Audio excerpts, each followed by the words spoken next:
73 Hells Angels pulled up to an old woman's house at dawn. She was 78, alone, dying. She had $23 to her name. The man at the front, the biggest of them all, walked to her door with shaking hands and said 5 words she never expected to hear. "You fed me, I remember. One sandwich, 23 years ago." This is what it became. 73 motorcycles lined up on a quiet residential street in Bakersfield, California, on a Tuesday morning in the spring of 2025. The engines idled low, a deep rolling thunder that vibrated through the pavement and into the bones of every neighbor who pulled back their curtains to watch. 73 men sat on those bikes, leather vests stretched across broad shoulders, patches and emblems catching the early light. They were still. They were silent. They were waiting. At the front of the formation, the largest of them swung his leg over the seat and stood. He was built like a man who had spent his life using his hands wide through the chest, thick through the arms. His dark gray hair was shaved close on the sides and slicked back on top. A beard, white gray and heavy, hung to the middle of his chest. Dense black tattoos, tribal patterns, and Celtic knots covered both arms from wrist to shoulder, disappearing beneath the edges of a sleeveless black leather vest. A red emblem badge sat over his heart. A small gauge piercing glinted on one ear. His hands were enormous, scarred rough from decades of work and weather and violence and repair. But his eyes were something else. His eyes were soft, and right now those eyes were filling with water. He pulled off his sunglasses, his hands were shaking. He walked up the cracked concrete path toward a small house with peeling paint and a sagging porch, and he stopped at the bottom of the steps. The front door opened slowly. A woman stood in the doorway, small and thin, her white hair catching the morning sun. She was 78 years old. She held the doorframe for balance. She looked at the man, then past him, at the 73 silent figures standing on her lawn and her driveway and the street beyond. The man's throat worked, his jaw tightened, and when he finally spoke, his voice cracked on the first word. "You called me kid," he said. "23 years ago, you fed me behind Hadley's Bakery. You taught me how to count change, how to sweep floors. You told me a man is who he protects, and I never forgot. Not once, not for a single day." The woman's hand flew to her mouth. Her eyes went wide. And before she could speak, before she could process the scale of what was standing in her front yard, we need to go back. Back 23 years. Back to when this story began with a paper bag and a woman who never learned how to look away. November 2002, Bakersfield, California, Chester Avenue. Margaret Callahan, who everyone called Maggie, was 55 years old. She had been a widow for 2 years. Her husband, Harold, had died of a heart attack on a Sunday morning in October of 2000, right there in the kitchen, halfway through his second cup of coffee. One moment he was reading the sports section. The next moment he was on the floor, and by the time the paramedics arrived, it was already over. 29 years of marriage ended between one heartbeat and the silence that followed. Harold had been a carpenter, a quiet man with steady hands and a dry sense of humor who could build a bookshelf from scratch or fix a leaking faucet without ever looking at a manual. He left Maggie with a mortgage, a house that needed more repairs than she could afford, an arthritis in both hands that was getting worse every year, and a job at Hadley's Bakery on Chester Avenue that paid $9 an hour. $9 an hour. Think about that for a moment. Think about what $9 an hour means when you are 55 years old and alone, and the furnace makes a sound every winter that you know will eventually become an expensive problem. Think about what it means when you clip coupons, not because you are thrifty, but because you have to. When you buy store-brand everything. When you eat cereal for dinner 3 nights a week because a box of Cheerios costs $1.89, and that is cheaper than anything else in the store that will fill your stomach. Maggie Callahan was not a woman who complained. She was not a woman who asked for pity or sat around waiting for someone to rescue her. She got up every morning at 4:30, drove to the bakery in the dark, unlocked the front door with the key Mr. Hadley had trusted her with for 11 years, turned on the ovens, and started the day. She ran that bakery like it was her own. She knew every regular by name. She knew who liked their coffee black and who needed 2 sugars. She knew which days the deliveries were late and how to stretch the inventory when they were. Mr. Hadley, a gruff man in his 60s who rarely smiled, had once told her she was the only reason he hadn't sold the place 10 years ago. She shrugged it off. But she knew it was true. Her children were grown, a son in Portland and a daughter in Charlotte. They called on holidays, sometimes on her birthday, sometimes not. They had their own lives, their own problems, their own families. Maggie understood. She did not resent them. But the house was quiet in a way that had weight to it, and the evenings were long, and sometimes she would catch herself talking to Harold's empty chair at the kitchen table, telling him about her day, and she would stop mid-sentence and sit in the silence and feel the full measure of what it meant to be alone. But Maggie Callahan had a rule. It was older than she was. Her mother had taught it to her, and her grandmother had taught it to her mother, and it went back further than anyone could remember. The rule was simple, and Maggie had never broken it once in her life. No one leaves hungry if you can help it. That was the rule. That was the line she drew in the sand against a world that was hard and getting harder. It did not matter if she could barely feed herself. It did not matter if her checking account had $23 in it. If someone was hungry and she had food, the math was simple. You gave what you had. You did not calculate. You did not weigh the cost against the benefit. You just did it because that was what decent people did, and Maggie Callahan was above all things a decent person. It was the first week of November when she first saw the boy. The morning was cold. Not Midwest cold, not East Coast cold, but that sharp, high desert cold that cuts through the San Joaquin Valley before sunrise and makes your bones ache if you have been standing too long. Maggie was taking out the trash behind the bakery, her breath fogging in the blue-gray light, when she saw movement near the dumpster. He was crouched behind it, not inside it, not digging through it, just sitting behind it, knees pulled to his chest, watching. He was thin, 14 years old, maybe 15 at most, with dark circles under his eyes, in a jacket that was too thin for the weather, and sneakers with holes worn through the soles. His hands were tucked into his sleeves for warmth. His face had the sharp, hollow look of someone who had missed too many meals. He was not looking at the trash. He was looking at the people walking past on the sidewalk, watching them the way a stray dog watches from across the street, alert, still ready to bolt at the first sign of trouble. He was watching the world move past him like he was not part of it, like he was a ghost that no one could see.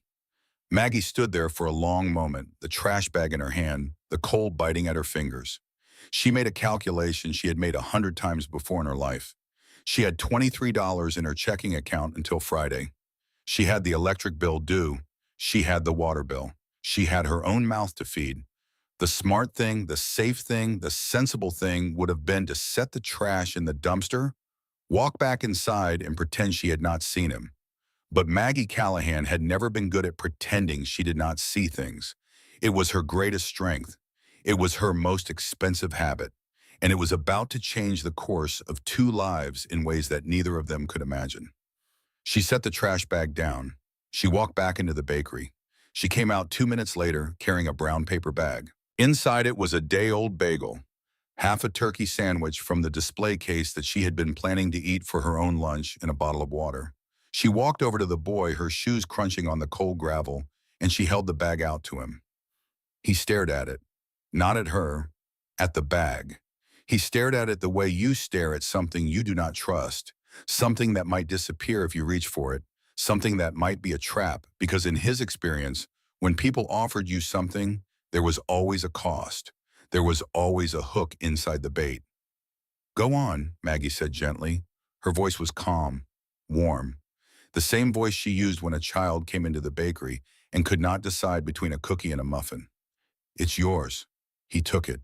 His fingers were cold when they brushed against hers. He did not say thank you. He did not say anything at all. He just took the bag and held it against his chest like it was something precious, something fragile, and Maggie turned around and walked back inside. She thought that would be the end of it.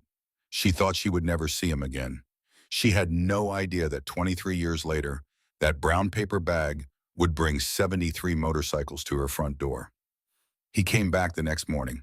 He was in the same spot behind the dumpster, same thin jacket, same hollow eyes. Maggie brought him another bag, same thing. Day-old bread, whatever she could pull from the display case without Mr. Hadley noticing a bottle of water. He took it without a word. She went back inside. He came back the morning after that, and the morning after that, and every morning for the next 3 weeks. Maggie never asked his name. She never asked where he slept or why he was not in school or what had happened to his parents. She understood in the quiet, intuitive way that some people understand things that asking those questions would break whatever fragile trust was forming between them. He was like a wild animal that had come close enough to eat from her hand, but would bolt at the first sudden movement. So she moved slowly. She spoke softly. She let him come to her on his own terms. After the first week, she started bringing him inside. It started with small things. She had him sweep the floors before the bakery opened, wipe down the tables, take out the trash. She paid him in food, a full breakfast, a sandwich for lunch, sometimes a few dollars if the register had been good that day. She told herself it was not charity. It was common sense. Waste not, want not. The boy was there anyway. Might as well put him to work. But it was more than that, and she knew it. The other employees noticed him. Betty, the woman who worked the afternoon shift, started saving extra cookies for him. Put them in a bag with a napkin, left them on the counter without a word. The baker, a stocky man, everyone called by his last name, taught the boy how to knead dough, how to fold it, push it, feel when the consistency was right, how to know from the texture under your fingers whether the bread would rise properly or fall flat. Even Mr. Hadley, who rarely acknowledged anyone under 30, started nodding when he saw the boy working. Kid's good for business, Hadley told Maggie one morning, watching the boy organize the storage room without being asked. Needs structure, needs someone who gives a damn. Maggie just shrugged. We all need that. But inside something was shifting, something she had not expected. Since Harold died, the bakery had been her purpose, her reason to get up, her anchor. But it was also lonely. The conversations with customers were surface level. The work was repetitive. The days blurred together. And this boy, this quiet, watchful kid who showed up every morning at 6 without fail, who never complained, who worked harder than some adults she had known, had become something she had not felt in 2 years. Connection, purpose, a reminder that small acts of goodness still mattered in a world that often felt too hard and too cold. She noticed his hands one morning when he was repairing the hinge on the bathroom door. Nobody had asked him to fix it. The hinge had been loose for weeks, and the door scraped against the frame every time a customer pushed it open. Maggie had mentioned it to Mr. Hadley twice. Hadley had grunted and said he would get to it. He never did. But the boy found a screwdriver in the storage room, tightened the screws, adjusted the alignment, and the door swung smooth and silent. Maggie watched him work. His hands were steady, precise. The hands of someone who understood how things fit together, who could feel when something was right and when it was not. They were good hands, building hands, the kind of hands that could make something out of nothing if someone gave them the chance. She thought about Harold, about his carpenter's hands, about the bookshelves and the birdhouses and the kitchen cabinets he had built over 29 years of marriage, each one a little better than the last. This boy had the same quality, the same quiet competence, the same instinct to fix what was broken without waiting to be asked. It was the first time since Harold died that Maggie had looked at someone's hands and seen the future instead of the past. One morning about a month in, Maggie was teaching him how to work the register. She showed him how to punch in the prices, how to count back change the old-fashioned way, coin by coin, bill by bill, the way her mother had taught her at the family grocery store back in Modesto 40 years ago. And when a customer is rude, she told him, her arthritic fingers tapping the counter for emphasis, you smile anyway, not because they deserve it, because you do, because the kind of man you become is not about how other people treat you. It is about how you treat them. He was watching her carefully, absorbing every word the way dry ground absorbs rain. A man is who he protects, Maggie said. She said it simply, the way you say something you believe so deeply it does not need emphasis. Not what he takes, not what he is given, who he protects. You remember that. He looked at her for a long moment, and she saw something shift behind his eyes, something cautious and bruised and half buried under years of pain. Something like hope, or maybe just the memory of what hope used to feel like before the world beat it out of him. Then came the morning that changed everything Maggie understood about the boy. She had noticed things before, small things that she filed away in the back of her mind without fully confronting them. The way he flinched when someone raised their voice, even if it was just Mr. Hadley grumbling about a late delivery. The way he ate every meal like it might be snatched away from him at any second, hunched over his plate, arms curled around it, protecting it. The way he wore long sleeves even when the bakery was warm, even when the ovens had the back room pushing 80 degrees. She had seen the bruises, dark marks on his forearms, yellow-green at the edges, the kind that come from fingers gripping too hard. She had not said anything. She was giving him space, giving him time, waiting for him to trust her enough to tell her on his own. But then one morning, Maggie was carrying a tray of muffins from the oven, and she passed behind him. She was not thinking. She reached out and touched his shoulder, a casual gesture, the kind of thing you do to let someone know you are behind them in a small kitchen. The boy spun around so fast the tray nearly flew out of her hands. His arm came up, forearm raised, covering his face. A block, a shield. The reflexive motion of a body that had learned to protect itself from blows before it learned to read or write or count change. They both froze. The boy stood there with his arm up, his eyes wide, his chest heaving. And Maggie stood there with her tray of muffins, and she looked at that raised arm, and she understood everything. Every bruise he had hidden, every flinch she had pretended not to notice, every long-sleeved shirt in a warm kitchen. She did not say a word. She set the tray down slowly. She took one step back. She placed her hand flat on the counter, palm down, visible, non-threatening. And she waited until his arm came down, until his breathing slowed, until the wildness in his eyes faded back to the guarded stillness she had come to know. "Same time tomorrow?" she asked quietly. He nodded. That was all. But that night alone in her house on Oleander Avenue, Maggie Callahan did not eat cereal for dinner. She did not watch television. She did not sit in the quiet and talk to Harold's empty chair. She sat at her kitchen table with a phone book and a notepad, and she started making calls. She called Child Protective Services. She called the county foster care office. She called a legal aid number she found in the yellow pages. She asked about guardianship, about emergency placement, about what it would take for a 55-year-old widow with arthritis in a $9 an hour job to become the legal protector of a child she did not even know the name of. The answers were not encouraging. The paperwork was a mountain. The process could take months. Her income would be scrutinized. Her house would be inspected. The chances, they told her gently, were not great. Maggie did not care about the chances.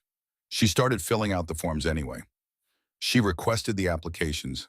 She gathered her documents. She was not a woman who waited for the world to get better on its own. She was going to fight for this boy. She just needed a little more time. She did not get it. On a cold morning in early January 2003, the boy did not come. Maggie waited. She watched the back door. She stepped outside into the cold and looked behind the dumpster. Empty. She checked the alley.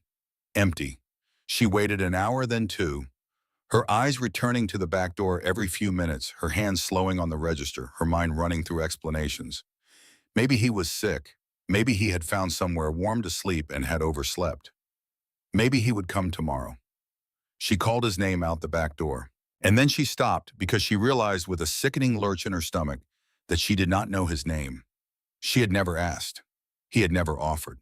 She had been calling him kid for 2 months and she did not know who he was. She asked the other shop owners on Chester Avenue, the woman at the laundromat, the man at the pawn shop, the owner of the tire place 2 doors down. Nobody had seen him. Nobody knew who she was talking about. A homeless teenager behind a dumpster was not the kind of thing that registered on most people's radar. He was invisible.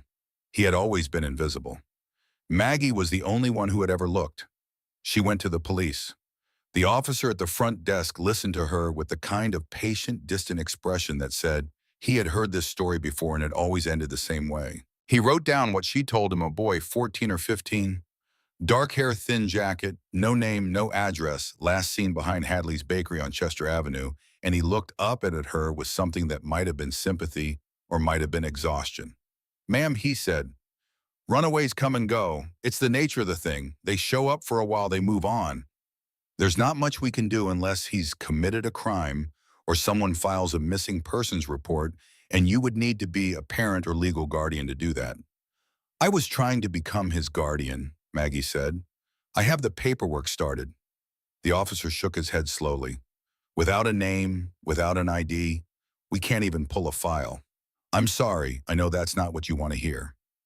So that's it, Maggie asked. A child disappears and that's it. We see it a lot, the officer said. Don't get attached. Don't get attached. 3 words. Spoken with practiced detachment by a man behind a desk in a system designed to process people, not protect them. Maggie stared at him for a long moment, and then she left because she could feel the anger rising in her chest, and she knew that yelling at a police officer would not bring the boy back. 3 days later, she heard from Betty, who heard from the woman at the laundromat, who heard from someone's nephew that a teenage boy matching the description had been picked up for shoplifting 2 towns over, arrested, taken to a juvenile detention facility somewhere in Kern County. Maggie did not hesitate. She got in her car the next morning before dawn. She drove an hour and 40 minutes to the facility. She brought the guardianship paperwork she had been filling out incomplete, but started. She brought a brown paper bag with a bagel, a sandwich, and a bottle of water. She walked into that facility at 8:15 in the morning, and she told the woman at the front desk that she was there to see a boy. She did not know his name. She described him. Dark hair, thin, about 14 or 15. She said she had been feeding him, employing him, and that she had started the process to become his legal guardian. The woman looked at her the way people look at someone who does not understand how the system works. Ma'am, visitation is limited to immediate family or legal guardians. You are neither. I am trying to become his guardian. I have the paperwork right here. Incomplete paperwork is not a legal relationship. I'm sorry, I cannot let you in. Maggie argued. Maggie pleaded. Maggie explained. She stood at that desk for 45 minutes, her arthritic hands gripping the brown paper bag, her voice calm but insistent, and the woman behind the desk repeated the same answer in different words until there were no more words left to say. Maggie walked back to the parking lot. She sat in her car. She held the brown paper bag in her lap, the one she had packed for the boy, and she stared through the windshield at the gray concrete building where he was locked behind walls she could not get past. She came back the next day, drove the same hour and 40 minutes, walked through the same doors. This time she had called ahead, had spoken to a case manager, had arranged to at least deliver the paperwork. The woman at the front desk was different from the day before. She looked up Maggie's inquiry, typed something into a computer, and then looked at Maggie with an expression that was not unkind, but was final. The minor you're asking about was transferred yesterday, she said, to another facility. Which one? I can't disclose that information to anyone outside the immediate family or the assigned caseworker. I was 1 day late, Maggie said. Her voice was very quiet. 1 day. The woman said nothing. There was nothing to say. Maggie drove home, an hour and 40 minutes of highway and farmland in silence. She pulled into her driveway on Oleander Avenue. She walked into her empty house. She set the brown paper bag on the kitchen table, the one nobody had taken, the one that still held a bagel and a sandwich in a bottle of water, and she sat down in the chair across from Harold's empty chair, and she cried. She did not cry from sadness.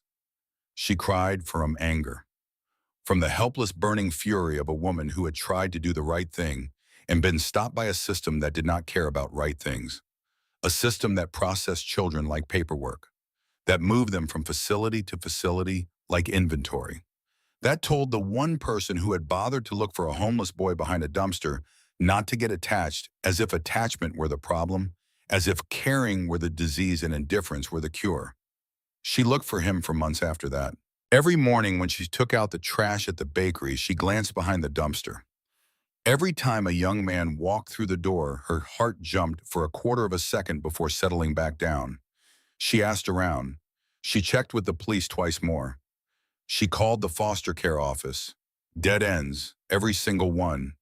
He was gone, swallowed by the system or spit out of it. She did not know which. She did not know if he was alive. She did not know if he remembered her. She did not know if the sandwiches in the mornings and the lessons about counting change had meant anything at all, or if they had dissolved like sugar in rain sweet for a moment and then nothing. But Maggie Callahan did not stop. Every morning before the bakery opened, she set out a brown paper bag on the counter near the back door. A bagel, a sandwich, a bottle of water. It was not for the boy. She knew he was not coming back. It was for whoever might need it. For whatever hungry kid or tired stranger or forgotten person might wander past and need to know that someone in the world had thought about them before they arrived. Most mornings, the bag sat there untouched until she threw it away at closing time. Some mornings, it was gone by 8. She never saw who took it. She did not need to. No one leaves hungry if you can help it. That was the rule. And Maggie Callahan kept it. Day after day, month after month, year after year, through the loneliness and the arthritis and the quiet house and the empty chair and the bills that never stopped coming and the world that kept getting harder. She kept it because it was the only thing she had left that felt like it mattered. Because somewhere out there, a boy she had fed for 2 months and loved for even less time was either alive or dead. And if he was alive, she wanted to believe that the kindness she had shown him had planted something. A seed, a memory, a small, stubborn flame that the wind could bend but never quite blow out. She had no way of knowing that she was right. She had no way of knowing that the boy she called Kid had a name, that his name was Colton Briggs, that the night he disappeared he did not run from her. He ran to protect her from something she never saw coming, and that 23 years later, he would bring 73 men to her door to repay a debt that started with a brown paper bag behind a dumpster on a cold November morning in Bakersfield, California. But we will get to that. First, we need to talk about what happened to Colton Briggs after the system swallowed him whole. Because what he went through in those 23 years, the darkness he fell into, the brotherhood he found, and the one sentence he carried with him through every single day of his life, is a story that will change the way you think about loyalty, about debt, and about the terrifying redemptive power of being seen by one person when the rest of the world looks away. Colton Briggs was not his real name, not the one on his birth certificate anyway. The birth certificate said Colton Ray Briggs, born March 14, 1988, at Mercy Hospital in Bakersfield, California. Mother Denise Ann Briggs, age 22. Father Ray Allen Briggs, age 25. 7 pounds 4 ounces. Healthy, normal. A baby like any other baby, wrapped in a hospital blanket, held by a mother who was already using and a father who was already stealing, though neither of those things would show up on the paperwork for years. Denise died when Colton was 10. She overdosed in the bathroom of a motel off Highway 58, and the maid found her the next morning when she went in to clean. Colton was at school when it happened. A woman from Child Protective Services came to the classroom door and spoke to his teacher in a low voice, and his teacher walked over to his desk and told him to gather his things.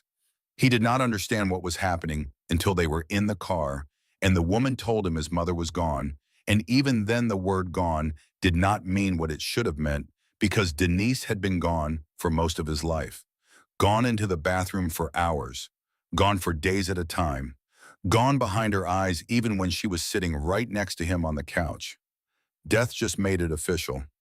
Ray was already in prison by then, had been since Colton was 8. Armed robbery, a liquor store on the south side. He went in with a pistol he had borrowed from a friend, took $240 from the register, and was arrested 6 hours later at his own apartment because he had not bothered to cover the security camera, and the store owner recognized him from the neighborhood. 15 years. Colton visited him twice in the first year, and then stopped because the drive was long and the conversations were short, and his father looked at him through the plexiglass with the desperate, ashamed eyes of a man who knew he had failed but could not say it. After Denise died, Colton entered the foster system. He was placed with a family in Delano. They lasted 4 months. Then a family in Wasco. 3 months. Then a couple in Shafter who had 2 other foster kids and a German shepherd that growled at everyone. 6 months there. Then another home. Then another. 5 placements in 2 years each one. A different kitchen, a different bedroom, a different set of rules that he had to learn fast and forget faster. The last family was in East Bakersfield. The father's name does not matter because what matters is what he did, and what he did was drink. He drank after work. He drank on weekends. He drank on holidays. And when he drank, his hands got heavy and his voice got loud and the house got small. There were 3 other foster kids in that house, and they had all learned the same survival skill. Make yourself invisible.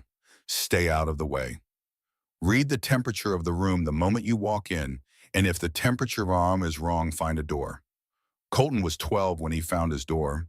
He packed a backpack in with 2 shirts, a pair of jeans, a toothbrush, and a bag of trail mix he had stolen from the pantry, and he climbed out the window at 3 in the morning and walked until the sun came up. He had been on the streets for 2 years before he found Maggie's dumpster. 2 years. Think about what 2 years means for a child on the streets.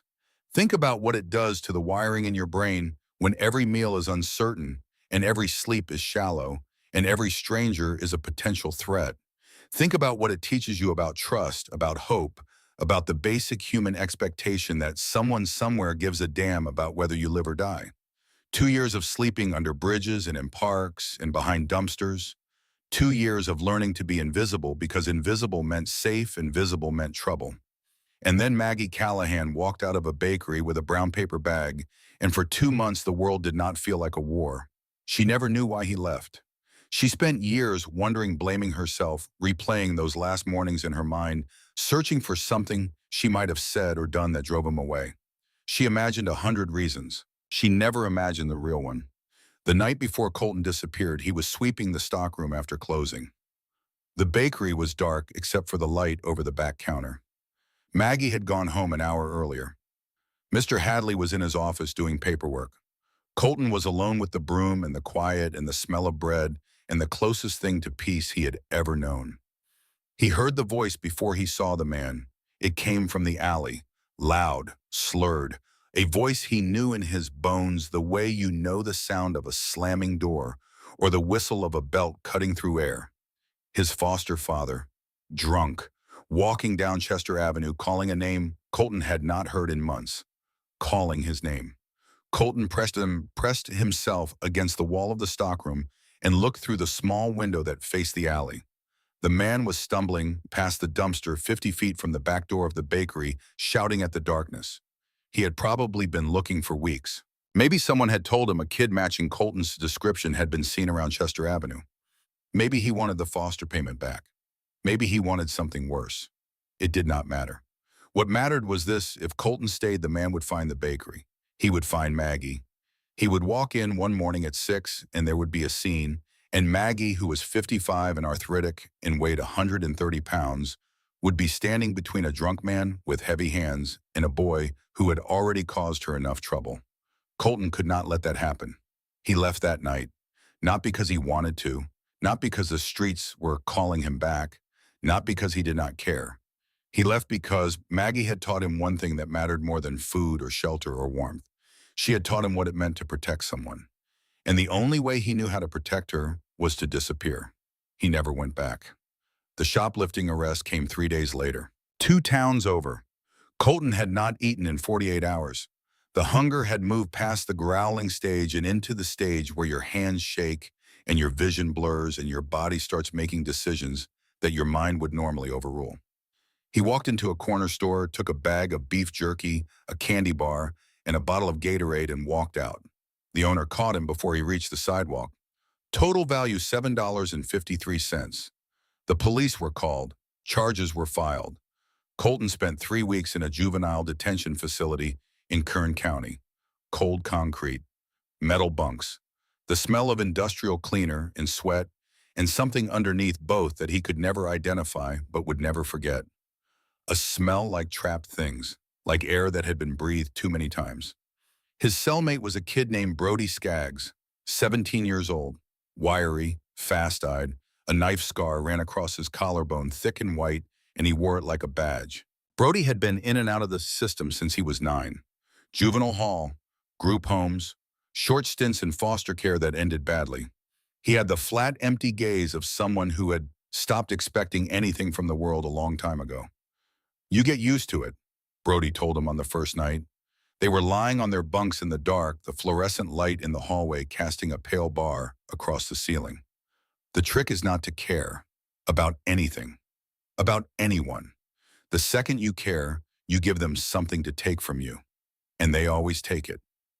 Colton stared at the ceiling and thought about Maggie, about the way she had looked at him when she taught him to count change, about the way her arthritic fingers had tapped the counter when she said the words he could not stop hearing, even now, in this place, on this bunk, in this darkness.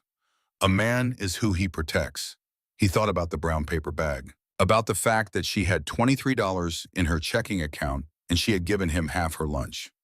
He thought about the morning she touched his shoulder and he had raised his arm to block a blow that never came, and how she had not flinched, had not pulled away, had just set the tray down and asked him if he would be back tomorrow. Brody was wrong. The trick was not to stop caring. The trick was to care so fiercely that the world could not beat it out of you. But knowing that and living it were two different things. When Colton got out, he had nothing. No family, no address, no Maggie. He tried to find her, walked Chester Avenue for hours. But Bakersfield's east side was a sprawl of strip malls and gas stations and bakeries that all looked the same. And when you are 15 and hungry and scared, the geography of the world becomes unreliable. He asked people if they knew a woman named Margaret who worked at a bakery. They looked at him like he was crazy. He could not remember the name of the bakery, could not remember the exact block. The mornings there had been warm and safe and golden, and everything outside of them was gray and indistinguishable. After a week of sleeping in parks and eating from dumpsters, he ran into Brody again. Brody was with a group of older guys, leather vests, hard faces, motorcycles parked at the curb. They called themselves the Jackals, a feeder gang that ran errands for a local motorcycle club, moving stolen parts, watching corners, running messages, collecting debts. "You looking for work?" Brody asked. Colton hesitated. He knew what kind of work Brody meant. He knew what it would cost him. But he was tired, and he was hungry. And the street behind him was long and empty and cold, and the street in front of him had food and a roof and people who would not let him disappear. "Yeah," Colton said, "I'm looking." But Brody did not bring him in right away. The Jackals did not take strays off the street without watching them first. For the next year and a half, Colton survived on the fringes, running small errands, proving he could keep his mouth shut, sleeping in garages and on couches that belonged to people whose names he never learned. He ate when there was food and went without when there was not. He learned the edges of the world. The Jackals moved through the geography of loyalty and territory and debt without being inside it. He was being tested, and he knew it.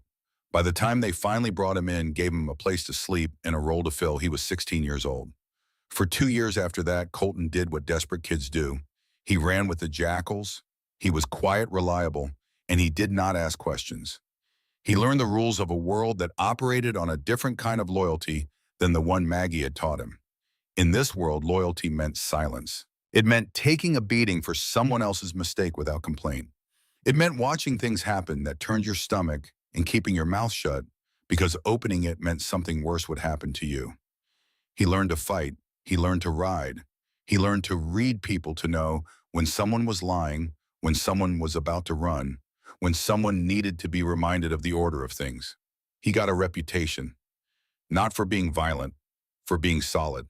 The kind of guy who showed up when he said he would. The kind of guy who did not panic when everything went sideways. But there was a night that almost broke him. Colton was 18. The Jackals had been hired to collect a debt from a man who owed money to someone higher up the food chain.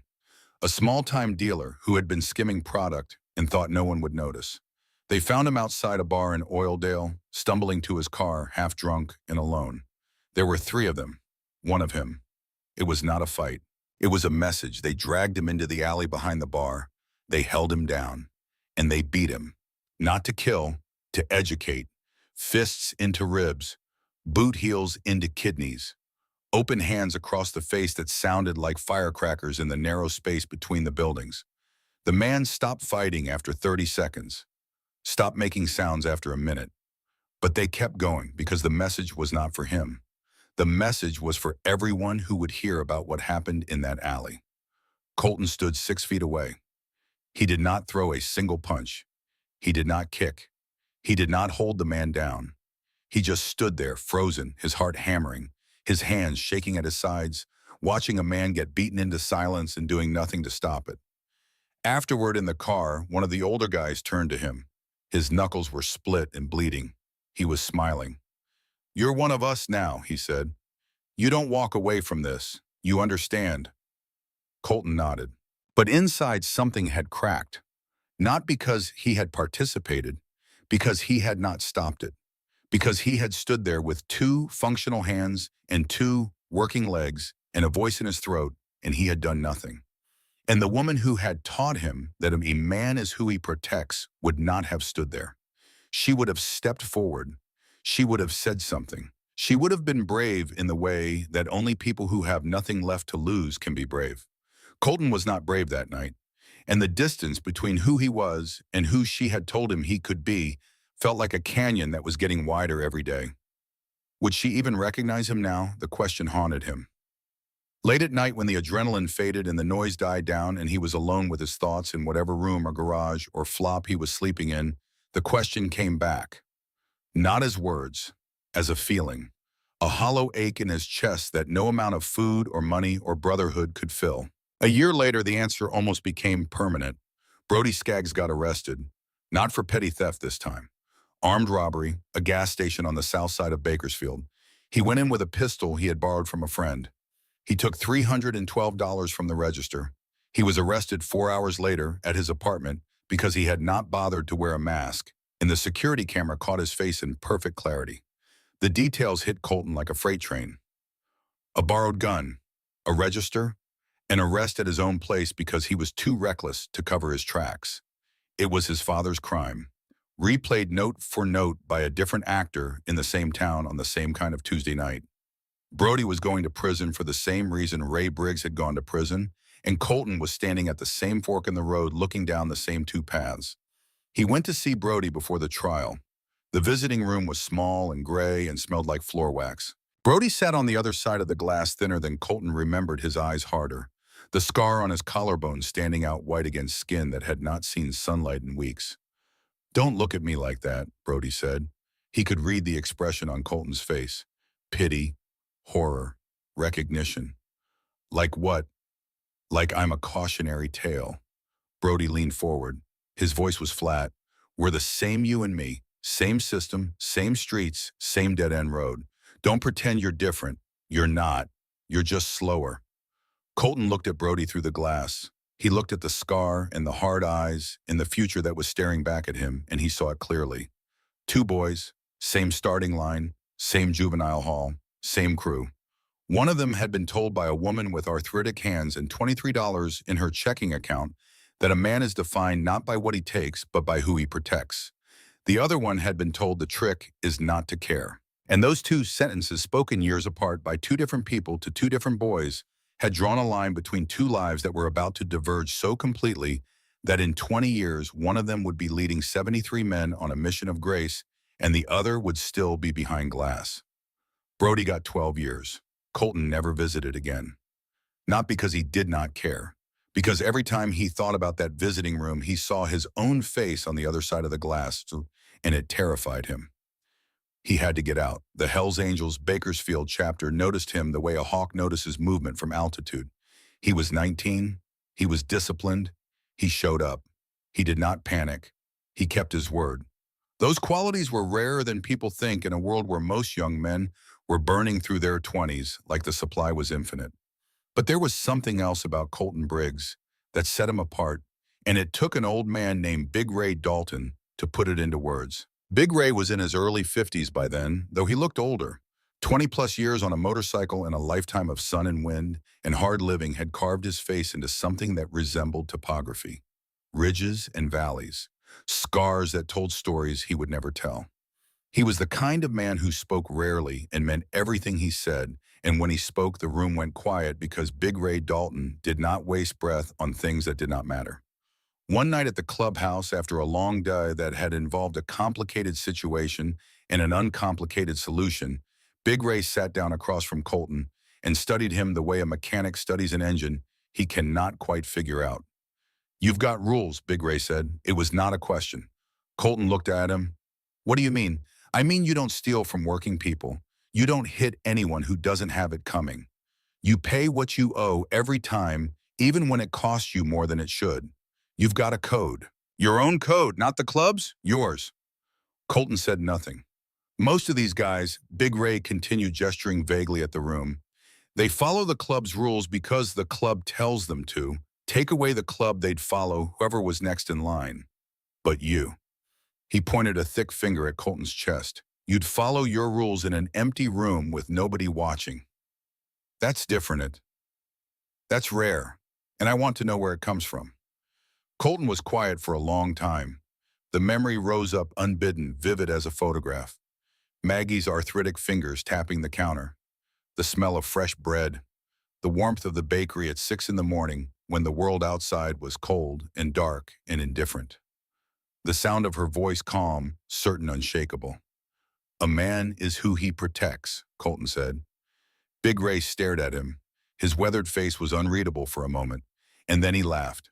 Not a mocking laugh, not a dismissive laugh, a laugh of recognition. The kind that comes when you hear something true spoken aloud in a world that trades mostly in lies. "Who taught you that?" Big Ray asked. Colton hesitated. The memory felt fragile, like a glass figurine he had been carrying in his pocket for years. If he set it down in the wrong place, it might shatter. "Someone I used to know," he said. Big Ray nodded slowly. The laughter was gone from his face. What replaced it was something more serious, more careful. "Then don't forget it," Big Ray said, "because the moment you do, you're no different than the trash we clean off the streets. You understand me?" Colton understood. He got his GED that year, studied at night after long days of mechanical work, failed the math section the first time, passed everything the second. He started welding. He was good at it, patient, precise, steady hands that could hold a bead straight across a seam without trembling. Hands that Maggie had once looked at and said could build something if someone gave them the chance. He started talking to the younger guys in the club about staying out of stupid trouble, about thinking long-term, about protecting the people who mattered instead of just taking what you could get. Some of them listened. Some of them did not. But the ones who did, the ones who wanted more than just survival, started looking up to him. And slowly, quietly, Colton became someone the club respected. Not because he was the toughest or the meanest, but because he was solid, reliable, a man who kept his word, a man who protected his brothers. By the time he was 24 in 2012, Colton Briggs was a full-patch member of the Hells Angels. He had a trade, he had brothers, he had a code that predated the club and would outlast it.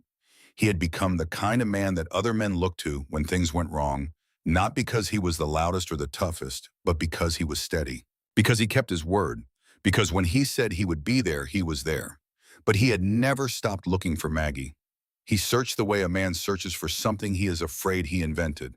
Phone books, old directories, long drives through Bakersfield's east side scanning storefronts for a bakery he could barely remember, looking for a face he was terrified he had idealized beyond recognition. He asked around. Nobody knew a Margaret who ran a bakery on Chester Avenue. Nobody remembered a woman who fed homeless kids out of her own paycheck. He did not know that Hadley's Bakery had closed in 2010, that Mr. Hadley had retired when his health gave out, and the building was leased to a cell phone repair shop that went under 2 years later and was now a vacant storefront with a faded "for lease" sign in the window. He did not know that Maggie had moved on to a cashier job at a grocery store, then to retirement, then to a small, quiet life on Oleander Avenue that was getting smaller and quieter every year. He did not know that she was sick. In 2021, at 74 years old, Maggie Callahan was diagnosed with stage 3 breast cancer. The diagnosis came on a Thursday in September, delivered by a doctor who spoke in the careful, measured tones of a man who had given this speech many times. Aggressive, treatable, going to be on a hard road. She listened without interrupting, asked 3 questions, wrote down the answers on the back of a grocery receipt, and drove herself home. She told no one. Her son in Portland did not find out for 6 weeks. Her daughter in Charlotte did not find out for 2 months. Maggie did not hide it out of shame or denial. She hid it because there was nothing anyone could do from 1,000 miles away except worry, and worry without action was just noise, and Maggie Callahan had no use for noise. She went through chemotherapy. She lost her hair. She lost 22 pounds. She lost the strength in her hands, the steadiness in her legs, the ability to stand for more than 20 minutes without needing to sit down. The treatments drained her savings, the co-pays, the prescriptions, the gas money for the drive to the oncology center in Fresno, the follow-up scans, the blood work. It added up the way water adds up behind a dam, silently, relentlessly, until one day the dam is gone and there is nothing left. The cancer went into remission in early 2023, but the damage was done. Maggie's house on Oleander Avenue, the house where she and Harold had raised two children and eaten dinner at the same table for 29 years, was falling apart. The roof leaked in 3 places. The furnace had stopped working 2 winters ago, and she had been heating the house with space heaters she bought at Walmart. The plumbing was corroded. The electrical wiring was old enough to be a fire hazard. The front porch sagged. The paint was peeling. The gutters were rusted through. She could not afford to fix any of it. She was living on Social Security, $1,243 a month. After the mortgage, the utilities, the insurance, and the medical bills that were still trickling in, she had enough left for food. Barely. She ate 1 meal a day, sometimes 2 if she found a good sale. She clipped coupons with the same arthritic hands that had once taught a homeless boy how to count change. She was drowning, quietly, privately. The way proud people drown with their mouths above the water and their arms at their sides because they would rather go under than ask someone to throw them a rope. And then Carl Jessup knocked on her door. It was a Tuesday afternoon in late January of 2025. Maggie was sitting in her kitchen, paying bills with a calculator and a checkbook because she did not trust online banking when someone knocked. She was not expecting anyone. No one ever came by unannounced. She opened the door and saw a man in a collared shirt and pressed slacks standing on her porch with a clipboard and a smile. He was mid-50s, clean-shaven, the kind of man who looked like he had never changed his own oil. His name was Carl Jessup. He was from the City of Bakersfield Department of Property and Code Compliance. He handed her a business card. "Mrs. Callahan," he said, and his voice was smooth and warm and calibrated to sound like concern. "I'm here because your property has been flagged for serious code violations, structural deficiencies, electrical hazards, plumbing issues. Now I understand this is your home, and I want you to know that we are here to help you." He said help the way certain people say help, like a hand extended toward your throat. Maggie looked at the clipboard. She looked at the printed pages stapled to it, pages filled with technical language and ordinance numbers and dates and deadlines. She looked at the man standing on her sagging porch in his pressed slacks, with his smooth voice and his careful smile, and she felt something cold settle in her chest. "What exactly does help mean?" she asked. Jessup explained. The city had determined that her property was in violation of multiple building codes. She had 90 days to bring the property into compliance, which meant a full roof replacement, furnace installation, plumbing overhaul, electrical rewiring, tens of thousands of dollars of work. If she could not complete the repairs within the deadline, the city had the authority to declare the property condemned and initiate a forced sale at assessed value, which for a house in the condition hers was in would be a fraction of what it was worth. "It's for your own safety, ma'am," Jessup said. "We're trying to help you." Maggie stood in her doorway, 77 years old, a cancer survivor living on $1,200 a month, and she looked at Carl Jessup, and she did not see a man who was trying to help her. She saw a man who was trying to take her home. She had lived on Oleander Avenue for 34 years. She knew every house on the block. She knew the Hendersons at number 1451, who were in their 80s and had a vegetable garden in the backyard. She knew the widow at 1439, who played gospel music on Sunday mornings loud enough to hear from the sidewalk. She knew the retired postal worker at 1462, who mowed his own lawn every Saturday. And she knew that 3 of them had received the same letter from the same department in the same week. Maggie Callahan was not a woman who looked away. She never had been. She was not going to start now. She spent the next 2 weeks doing what she had always done when the world tried to push her around. She pushed back. She read the code violation notices line by line. She went to the public library and looked up the relevant ordinances. She called a legal aid hotline and spoke to a paralegal who told her that the 90-day timeline seemed unusually aggressive and the procedure had irregularities. She knocked on her neighbors' doors and sat at their kitchen tables and compared notices and discovered that every flagged property on Oleander Avenue shared one thing in common. They were all owned by elderly residents on fixed incomes. They were all in the path of a proposed commercial redevelopment project that had been quietly discussed at city council meetings for the past year. Someone was buying up the block, and Carl Jessup was the instrument. Maggie organized a meeting at the Henderson house. 5 neighbors came.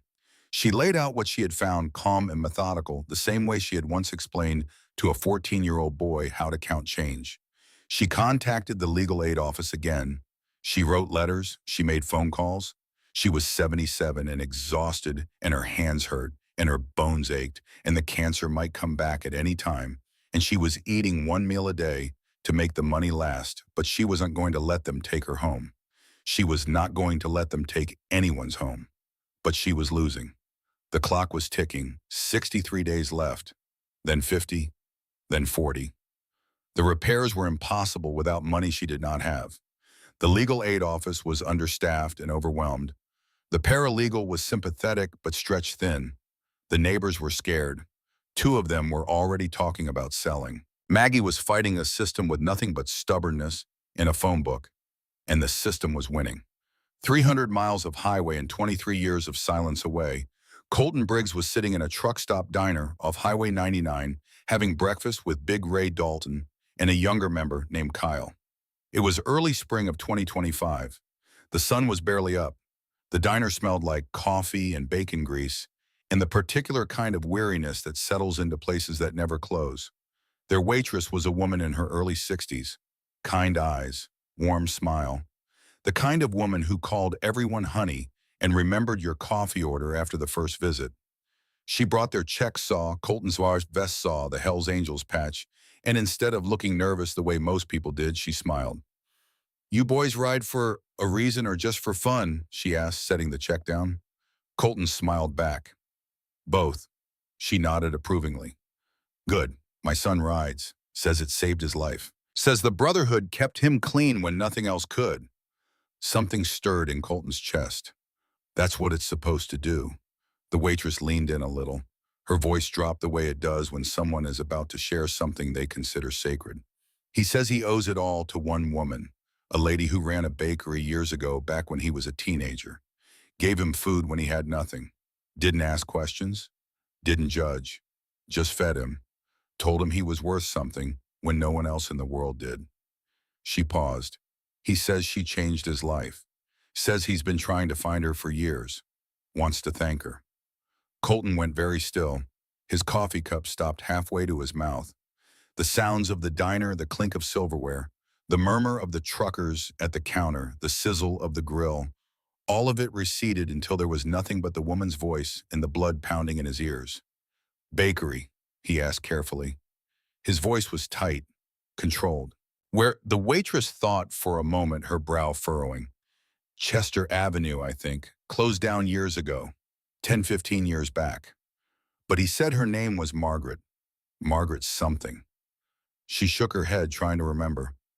Real sweet lady. Treated him like he was her own. Colton's hands had started to shake. The coffee cup rattled against the saucer.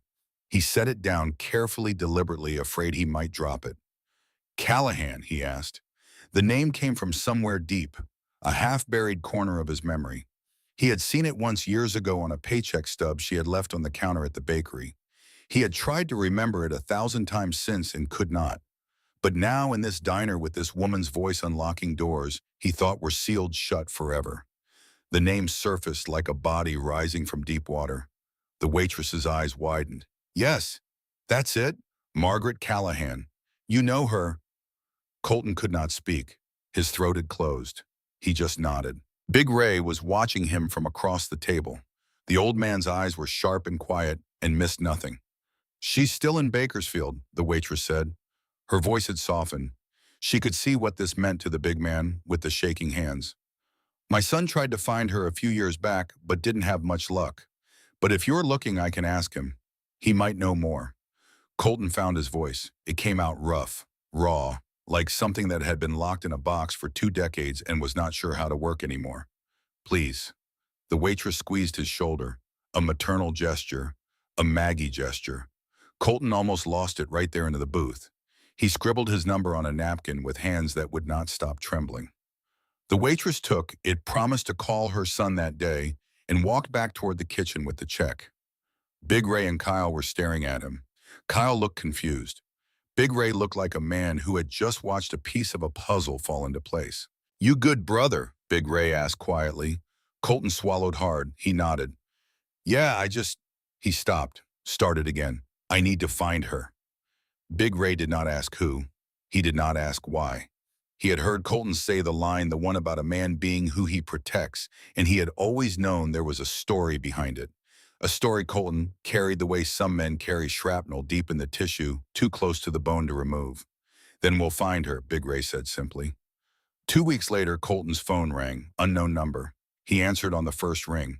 It was the waitress's son, a man named Sean, who had been through his own version of the fire and come out scarred but standing. He had done the work, asked around, checked records, cross-referenced addresses, and he had found her. Margaret Callahan, 1447 Oleander Avenue, Bakersfield, California. Still alive. Colton wrote the address down on a piece of paper with a hand that shook so badly the numbers were barely legible. He thanked Sean 3 times. He hung up. And then he sat in the silence of his apartment, staring at the piece of paper, unable to move. 23 years. After everything he had done and everything he had failed to do, after the alleys in the detention centers, and the jackals in the beatings he had watched, and the man he had almost become, and the man he had fought to be, instead she was still there. 6 miles from where he was sitting. On the same street where she had probably been the whole time. He rode to Oleander Avenue that afternoon. He did not plan to knock. Did not plan to say anything. He just needed to see. Needed to know she was real. That she was still in the world. That the woman who had changed his life with a brown paper bag and a sentence about protection was not something he had invented to survive. He parked 2 houses down. Engine off. And he waited. 1 hour, then 2. The neighborhood was quiet. Small houses with small yards. American flags. Chain link fences. The kind of street where people had lived for 30 years and planned to die. And then the front door of 1447 opened, and Maggie Callahan stepped out. She was slow, careful. She held the railing with both hands as she came down the steps. Her hair was white. Her frame was thin. She moved with the stiff caution of someone whose body had become a series of negotiations, each step a small agreement between will and limitation. She walked to the mailbox at the end of the driveway, retrieved a handful of envelopes, paused for a moment looking up at the sky, gathering strength for the walk back. Colton's eyes burned, his throat locked. His hands gripped the handlebars so hard his knuckles went white under the tattoos. It was her. After 23 years, it was her. He watched her open one of the envelopes. He watched her face change as she read it. He could not see the words from 2 houses away, but he could see the way her shoulders dropped. The way she folded the paper slowly, carefully, as if it were made of something heavier than paper. The way she stood there at the mailbox for an extra moment before turning back toward the house. He did not know it then, but the letter she was reading was from Carl Jessup. The final notice. 37 days remaining. Colton wanted to go to her. Right then. Wanted to walk up that cracked driveway and tell her everything. Who he was. What she had meant to him. What she had saved him from. But something stopped him. Not fear exactly. Something more complicated. The knowledge that whatever he did next had to be worthy of what she had done for him. That showing up on her doorstep alone with nothing but words and a leather vest was not enough. Words were cheap. She had taught him that.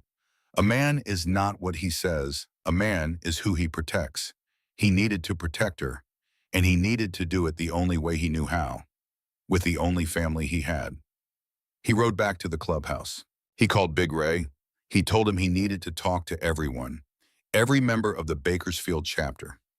It was important. It was the most important thing he had ever asked. Big Ray did not hesitate. "I'll make the call," he said. And he did. The clubhouse was full. 73 members of the Bakersfield chapter of the Hells Angels packed into a room that smelled like engine oil and coffee and leather that had been worn through rain and sun and years of highway miles. Some sat on folding chairs. Some leaned against the walls. Some stood in the back with their arms crossed and waiting. Big Ray Dalton was in the front row, his weathered face unreadable, his thick arms folded across his chest. Kyle sat next to him, younger, quieter, watching Colton the way you watch someone who is about to do something they have never done before. Colton stood at the front of the room. He had not slept. His eyes were red. His hands, the hands that could hold a welding bead straight across a seam without trembling or shaking. He looked at the faces in front of him. His brothers, the men who had ridden with him, through things that most people would never understand, and he felt the weight of what he was about to say pressing down on his chest like a stone. He had never told this story, not to anyone, not fully. Big Ray knew pieces. Kyle knew less. The rest of them knew Colton Briggs as a steady man with a code and a past he did not discuss. That was enough for a motorcycle club. You earned respect with what you did, not what you said. And Colton had earned more respect than most. But tonight he was going to open the box he had kept locked for 23 years. He was going to show them what was inside. And he was terrified that once he started talking, he would not be able to stop. He started at the beginning. He told them about being 12 years old and climbing out a window at 3 in the morning with a backpack and a bag of stolen trail mix.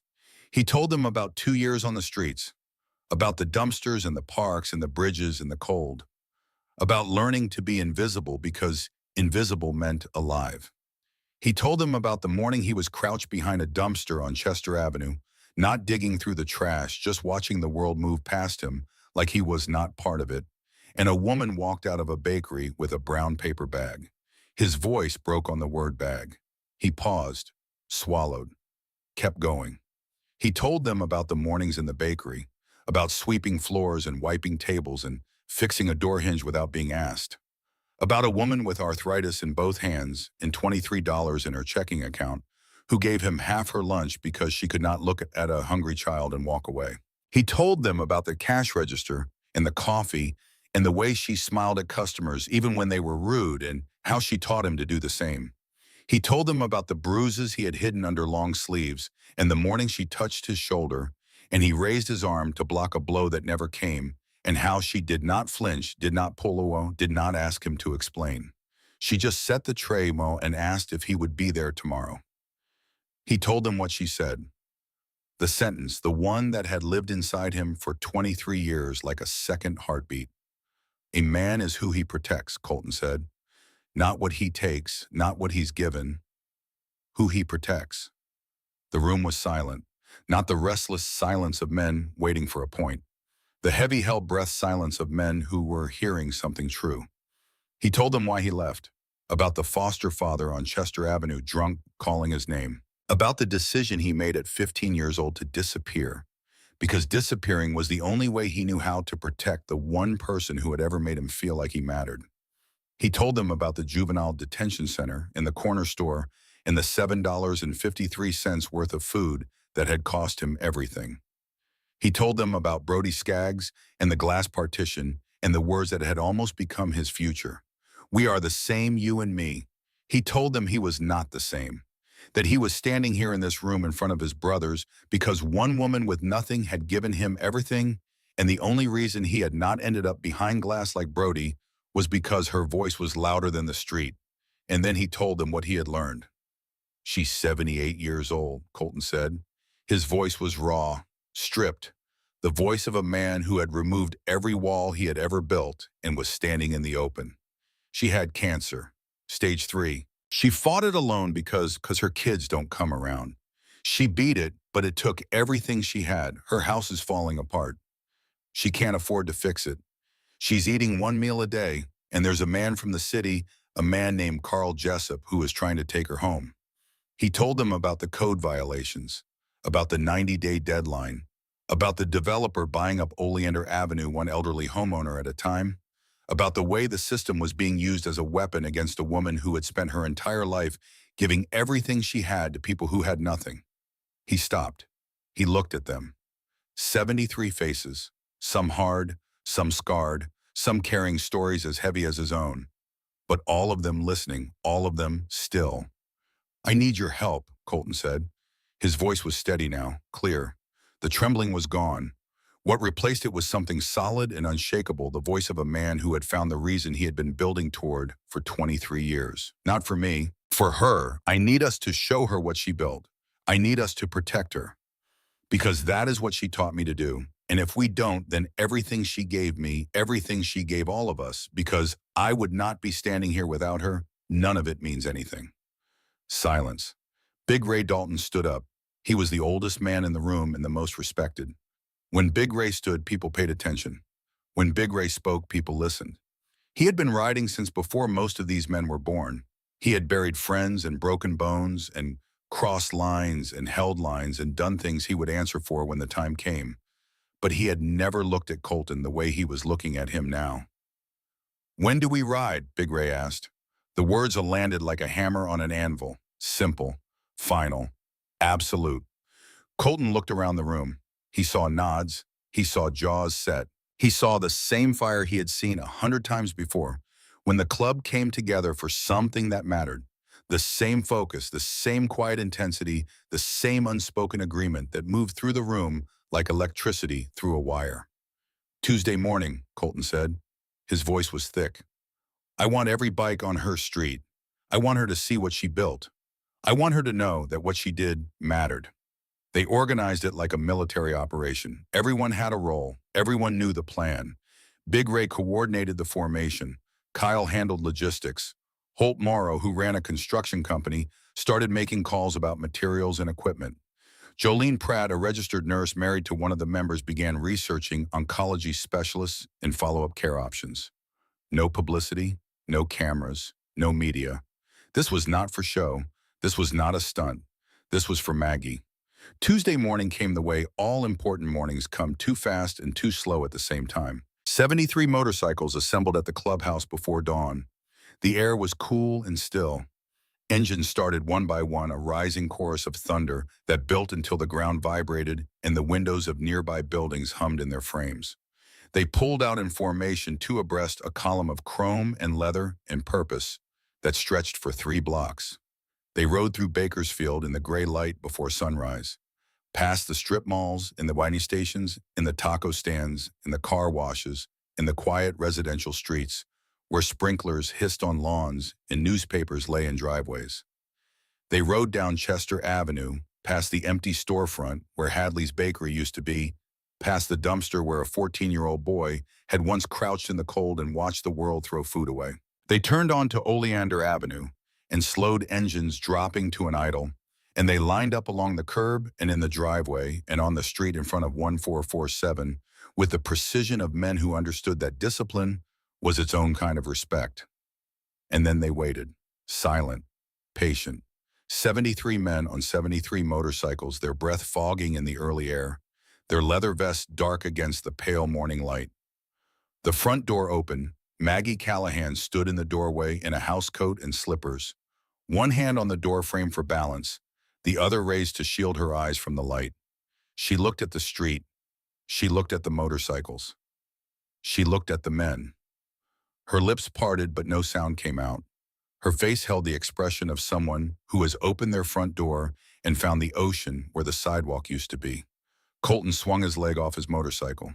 He stood. He was the largest man on the block, wide through the shoulders, tattoos covering both arms, his beard hanging to his chest, his vest heavy with patches and years. He pulled off his sunglasses. His hands were shaking again. He walked up the cracked concrete path, the same path he had watched her walk 2 weeks ago, and he stopped at the bottom of the steps. "You called me kid," he said. His voice cracked on the first word, and he did not try to fix it.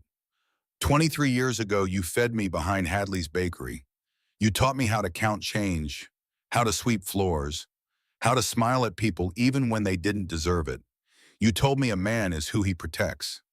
He stopped, breathed, and I never forgot, not once, not for a single day. Maggie's hand flew to her mouth. Her eyes went wide. Tears spilled down her cheeks before she could stop them. She stared at him, searching his face with the desperate intensity of a woman looking for something she had lost a long time ago and given up hope of finding. She looked at his eyes, past the beard and the tattoos and the scars and the size of him. She looked at his eyes, and she found the boy. "Colton," she whispered. Her voice was barely there, a thread of sound that the morning air could have taken. He nodded. He could not speak. She stepped forward. Her movements were slow, unsteady, but deliberate. She reached up and touched his face with both hands, the way a mother touches a child she has been told is dead. Her fingers trembled against his cheeks. His beard was rough under her palms. He was real. He was here. He was alive. "You came back," she said. Her voice broke. "You came back." Colton took her hands in his, gently, the way you hold something that matters more than anything you have ever held. I never stopped looking for you, he said. Maggie started to cry. Not the quiet tears of sadness, the overwhelming gasping tears of something broken being put back together, something lost being found, something that had been waiting for 23 years to happen, finally happening on a Tuesday morning in Bakersfield, California. Colton gestured behind him, at the 73 men standing on her lawn, her driveway, her street. These are my brothers, he said, and they're here because of you, because you showed me what it means to protect someone when the world says they don't matter. Now we're here to protect you. He told her what he wanted to do: fix the house, pay the bills, take care of everything, make it right. And Maggie shook her head. No, she said. Colton blinked. He had expected tears. He had expected gratitude. He had expected her to say yes to let him in, to let him do what he had come to do. He had not expected no. I didn't feed you so you'd owe me, yay, Maggie said. Her voice was stronger now, steadier. The tears were still on her cheeks, but her eyes had cleared, and in them, Colton saw the same iron he had seen 23 years ago in a bakery kitchen at 6 in the morning. That's not how kindness works. You don't do something good so someone pays you back. You do it because it needs doing. I don't want to be a debt someone settles. Colton looked at her. He understood. He understood better than anyone on that street what she was saying, because he had spent 23 years learning the difference between charity and dignity. Maggie Callahan had been the one who gave. Her entire life she had been the hand that reached out the door, that opened the bag, that appeared. She had fed strangers and sheltered strays and fought for neighbors and never once asked for anything in return. Accepting help was not something she knew how to do. It was not part of her wiring. It felt like weakness. It felt like surrender. It felt like becoming the kind of person she had spent her whole life taking care of. And that terrified her more than the cancer, more than Jessup, more than the leaking roof and the broken furnace and the 37 days ticking down to nothing. Colton did not argue. He did not push. He sat down on the step beside her, his big frame settling onto the concrete with a creak, and he was quiet for a moment. The 73 men behind them stood still, patient, waiting. They had all day. They had all year. They had as long as it took. You taught me a man is who he protects, Colton said finally. His voice was low, private, just for her. Let me protect you, please. Maggie looked at him. She looked past him at the men on her lawn. She saw Big Ray, old and weathered, and standing with the easy patience of a man who had nowhere else to be. She saw Holt Morrow with his work boots and his carpenter's hands. She saw Jolene Pratt with a medical bag over her shoulder. She saw Kyle, young enough to be her grandson, standing at attention like a soldier who had found his post. They were not there to settle a debt. They were not there out of obligation or guilt or pity. They were there because a 14-year-old boy she had fed behind a dumpster had grown into a man who had told them a story, and the story had mattered. They were there because kindness, real kindness, the kind that costs you something, does not disappear. It moves. It multiplies. It shows up 23 years later on a Tuesday morning in the form of 73 motorcycles and a man with shaking hands who cannot stop saying thank you. Maggie's chin trembled. She pressed her lips together, and then she nodded. But she held up one finger the way she used to hold up one finger at the bakery when she had something important to add. Not just my house, she said. The whole street. There are other people here, Colton. The Hendersons at 1451, they're in their 80s. Doris at 1439, she's alone. Walt at 1462, he just had a hip replacement. They all got the same letters I got. They're all scared. If you're going to do this, you do it for everyone. Colton stared at her, and despite everything, despite the tears and the exhaustion and the 23 years of guilt and longing and loss, he almost laughed. Because of course she would say that. Of course the woman who had given her lunch to a homeless kid when she had $23 in her checking account would look at 73 men offering to save her life and say save them too. Yes, ma'am, he said. They started that morning. Big Ray's crew took the roof first. They were up on the shingles by 9, pulling off 20 years of rot and damage, the sound of hammers and pry bars ringing through the neighborhood like a declaration. Neighbors came out on their porches first, curious, then confused, then cautiously hopeful, as word spread down the block. Holt Morrow drove a flatbed truck loaded with lumber shingles, PVC pipe, and electrical wire, and he backed it into Maggie's driveway and started unloading before anyone told him where to put it.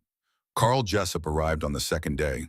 He pulled up in a white sedan with city plates and sat in the car for 5 minutes, looking at the motorcycles lining both sides of the street, the men on the roof, the extension cords and sawhorses and tool belts. Then he got out clipboard in hand and walked up the driveway with the same smooth stride and the same careful smile he had worn the first time. "I'm going to need to see a building permit," Jessup said to the first man he encountered, which happened to be Big Ray, who was carrying a bundle of shingles on his shoulder like it weighed nothing. Big Ray set the shingles down. He looked at Jessup the way a man looks at a fly that has landed on his arm during a meal, with patience, with mild curiosity, with the awareness that the fly does not understand the situation it is in. "Talk to the man at the door," Big Ray said and went back to work. Jessup found Colton on the front porch reviewing a list with Holt. He introduced himself. He showed the clipboard. He cited ordinances and permit requirements and deadlines. His voice was still smooth, still warm, still calibrated to sound reasonable. But there was something underneath it now that had not been there when he was talking to a 78-year-old woman alone. Something uncertain. Something that recognized that the math of the situation had changed. "This work requires permits from the city," Jessup said. "I'm going to have to issue a stop work order until the proper paperwork is filed." Colton did not raise his voice. He did not step forward. He did not flex or threaten or posture. He looked at Jessup with calm, flat eyes, and he pulled out his phone and dialed a number. "Mr. Jessup," Colton said, "this is our attorney." The attorney's name was Whitfield. He was not a biker. He was a 61-year-old property lawyer from Fresno who had handled real estate disputes for 3 decades and who had agreed to take Maggie's case pro bono after Colton explained the situation. He had spent the previous week reviewing every document Jessup had served to the residents of Oleander Avenue, and what he found was enough to make a man who had spent 30 years reading fine print raise his eyebrows. The code violation notices had procedural errors. The timeline calculations were wrong. The inspection reports referenced standards that did not apply to residential properties of that age and classification. The notices had been served without the required 15-day preliminary warning, and the assessed values offered for the forced sale option were significantly below market rate, even accounting for the condition of the properties. Whitfield explained all of this to Jessup on speakerphone standing in Maggie's driveway with Colton holding the phone and Big Ray standing 3 feet away with his arms crossed. Jessup's smile faded. Not all at once. Gradually, the way color fades from fabric left in the sun. He listened. He took notes. He said he would need to review the findings with his department. "You do that," Whitfield said.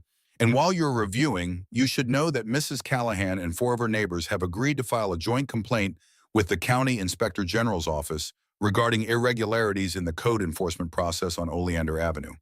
We've also submitted a public records request for all communications between your department and Ridgeline Development Partners regarding properties on this street." Jessup left. He did not come back. 3 weeks later, the code violation notices for every property on Oleander Avenue were rescinded. The investigation into the connection between the Department of Property and Code Compliance and Ridgeline Development Partners was opened, and according to the legal aid office that Maggie had first called months earlier, was expected to result in disciplinary action.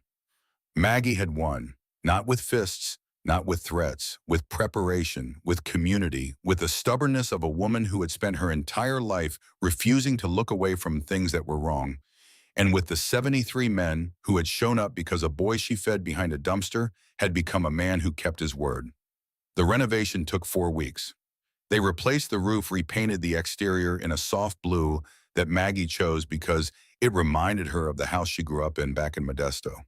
They installed a new furnace, replaced the corroded plumbing, rewired the electrical system, put in a new water heater, a new stove, a new refrigerator. They mowed the lawn, trimmed the trees, cleaned the gutters, pressure washed the driveway.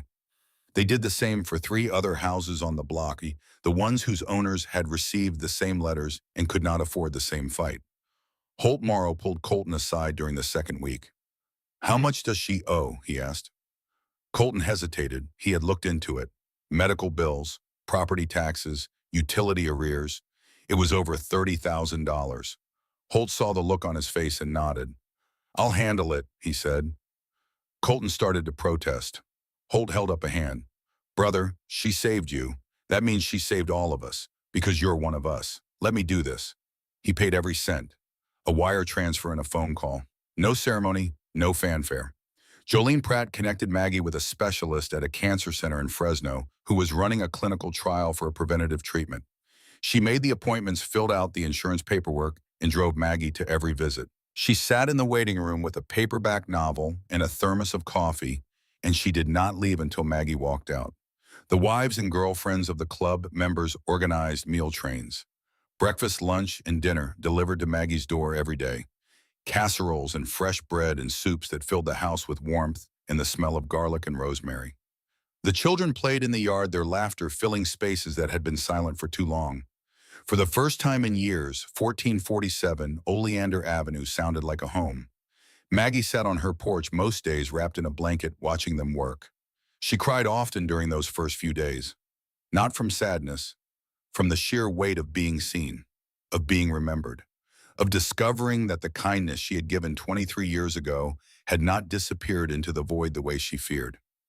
It had been growing, quietly, patiently, in the heart of a boy she thought she had lost. One afternoon, 3 weeks into the renovation, Colton was sitting beside her on the porch. They had been drinking coffee in silence, watching Big Ray argue with Kyle about the proper way to hang a gutter when Maggie asked the question she had been carrying for 23 years. "Why did you leave?" Colton looked down at his hands. Rough, scarred, calloused from welding and wrenching and years of gripping handlebars on long roads. They were not the hands of a 14-year-old boy anymore, but they were the same hands. The ones she had looked at in the bakery kitchen and said could build something if someone gave them the chance. "I was scared," he said finally. "You made me feel like I mattered. And I didn't know what to do with that. Nobody had ever." He stopped, started again. "I thought if I stayed, I'd ruin it. I thought I'd bring something bad to your door. I thought the best thing I could do for you was disappear." He paused, then he told her the rest. About the foster father on Chester Avenue. About the drunk voice in the alley calling his name. About the decision he made that night to leave, not because he was running from her, but because he was running from the only threat he knew how to handle by drawing it away. "I left to protect you," Colton said. "It was the only way I knew how." Maggie was quiet for a long time. The sounds of the renovation filled the space between them. Hammers, a drill, laughter from somewhere in the backyard, the scrape of a ladder against the side of the house. "I drove to the detention center," Maggie said. Colton looked at her. "The day after you were arrested, I drove an hour and 40 minutes. I had the guardianship paperwork with me. It wasn't finished, but I'd started it. I'd been filling it out for weeks." Her voice was steady, but her hands were tight in her lap. "I brought you a bag, a brown paper bag, bagel, sandwich, water. The same thing I always brought you." Colton's throat closed. "They wouldn't let me in," Maggie said. "Told me I wasn't family. I wasn't a legal guardian. I was just a woman with a paper bag and some forms I hadn't finished filling out. I went back the next day. They told me you'd been transferred. They wouldn't tell me where." She turned to look at him. Her eyes were clear and bright and fierce. "I was one day late, Colton. One day. If I had come one day earlier, if I had filed those papers 1 week sooner, they would have let me in.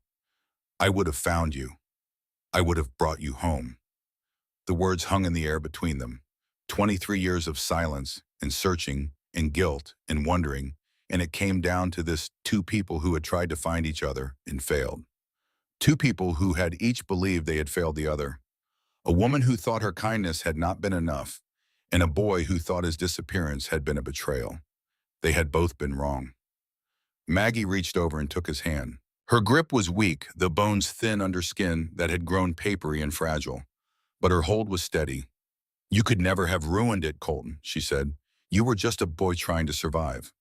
"I'm not that boy anymore," Colton said. His voice was thick. Maggie smiled. It was the same smile he remembered from the bakery. Warm, certain. The smile of a woman who saw something in you that you could not see in yourself. "No," she said. "You're the man I always knew you'd be. Strong, loyal, kind. You protect people. That's who you are. That's who you've always been.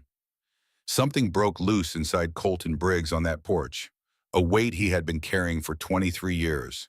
Guilt, shame, the fear that he had failed the only person who had ever believed in him. And in that moment, sitting beside the woman who had saved his life with a paper bag and a sentence, he finally let it go. They threw a barbecue in the backyard the day the renovation was finished. 73 people and their families. Kids running through the grass, chasing each other with water guns. Burgers and hot dogs on the grill, smoke rising into the late afternoon sky. Coolers full of drinks. Picnic tables covered with food that the wives and girlfriends had spent all morning preparing. Music from someone's truck radio.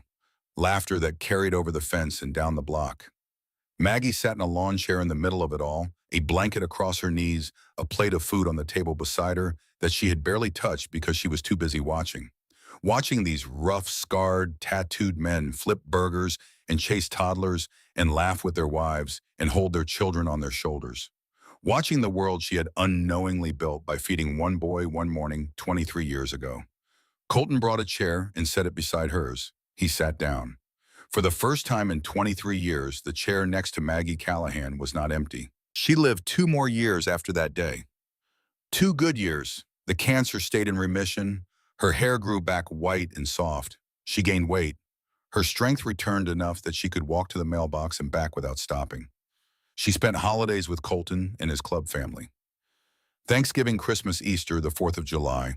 They made sure she was never alone, never forgotten. The club called her Mama Callahan. She wore the name with pride. She attended barbecues and charity rides and toy drives. She sat in her lawn chair with the blanket someone had crocheted for her and watched these men, her men, do good in the world. And she smiled, because she understood now what she had built. Not a debt, not an obligation, a family. She passed in the spring of 2027, peacefully, at home, in her sleep. Colton was with her sitting in the chair beside her bed holding her hand. She had been declining for a few weeks, nothing dramatic, just her body deciding quietly and without complaint that it had done enough. The night before she died, she was lucid, clear-eyed, more herself than she had been in days. She looked at Colton and smiled. "I'm proud of you," she said. "I'm proud of you too," Colton said. She squeezed his hand. The grip was barely there. A whisper of pressure, but it was steady. "You keep protecting people," she said. "You hear me? You keep being the man I know you are." Colton nodded. His jaw was tight. His eyes were burning. "I will," he managed. She closed her eyes. She was still smiling. "Good," she said. "That's all that matters." 73 motorcycles escorted her casket to the cemetery. The procession stretched for over a mile. Traffic stopped. People pulled to the side of the road. Some removed their hats. Some placed their hands over their hearts. The sound of the engines rolled through the streets of Bakersfield like thunder, a final salute for a woman who had never asked for one. They buried her on a hillside under an oak tree. The club's chaplain spoke. Big Ray read a passage from Scripture. Colton gave the eulogy. He stood in front of the grave, in front of his brothers and their families, and he talked about kindness. About what it costs to do the right thing when you have nothing. About how one woman with arthritic hands and a $9 an hour job had changed the trajectory of 73 lives just by deciding that a hungry kid behind a dumpster was worth seeing. On her headstone, Colton had them engrave the words she taught him.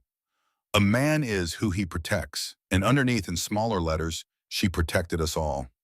6 months after Maggie died, Colton Briggs filed the paperwork for a nonprofit organization. He called it Callahan's Table. Its mission was simple: feed homeless and at-risk youth in Bakersfield. Provide them with meals, with job training, with mentorship, with the chance to be seen by someone who believed they were worth seeing. He partnered with bakeries and restaurants and shelters across the city. He hired kids who had nothing the way Maggie had hired him, and he taught them skills and gave them structure and paid them in food and dignity and the stubborn insistence that they mattered. On the wall of the small office he rented downtown, he hung a photograph of Maggie, young, smiling, full of life, a reminder of why the work existed. Big Ray Dalton started volunteering at a youth shelter 3 days a week, mentoring teenagers who reminded him of the kid Colton used to be. Holt Morrow donated construction materials to Habitat for Humanity. Jolene Pratt established a scholarship fund for nursing students from low-income families. The ripples moved outward, quietly, persistently, the way ripples always do when the stone that causes them is thrown by someone who means it. Every year on the anniversary of the day Maggie opened her door to 73 bikers, they held a memorial ride. The first year it was just the original 73. They rode through Bakersfield, past Chester Avenue, past the empty lot where Hadley's Bakery used to stand, and they stopped at Maggie's house on Oleander Avenue. The family who lived there, now a young couple with two small children, who had heard the story and felt honored to keep the house, had planted a garden in the front yard.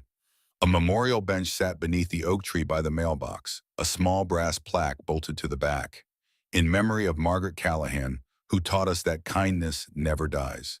It just waits for the right moment to return. By the third year, over 300 motorcycles showed up for the ride. By the fifth, it was more than 1,000. Other chapters joined, other clubs. Citizens who had heard the story and wanted to be part of something that reminded them the world was not as far gone as it sometimes felt.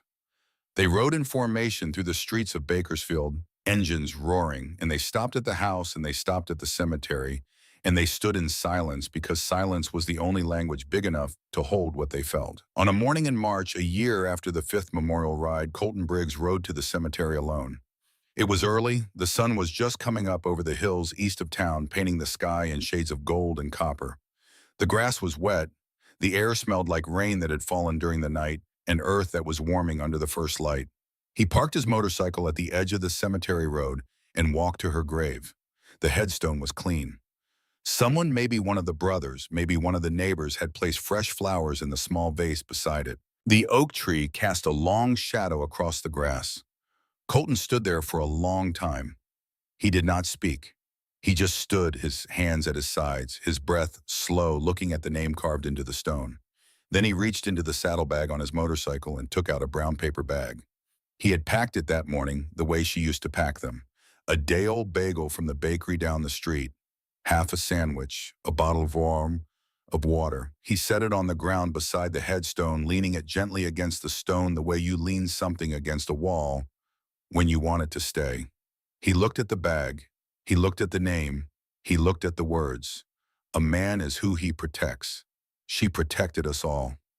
No one leaves hungry, Colton said quietly, if you can help it. He stood there a moment longer. The morning was silent except for the birdsong in the oak tree and the distant sound of a truck on the highway. Then he turned and walked back to his motorcycle. He swung his leg over the seat. He started the engine. The sound rolled across the cemetery, low and steady, a heartbeat made of steel and fire. And Colton Briggs rode into the morning carrying with him the weight and the grace and the unshakable truth of a lesson he had learned 23 years ago from a woman who had nothing to give except everything that mattered.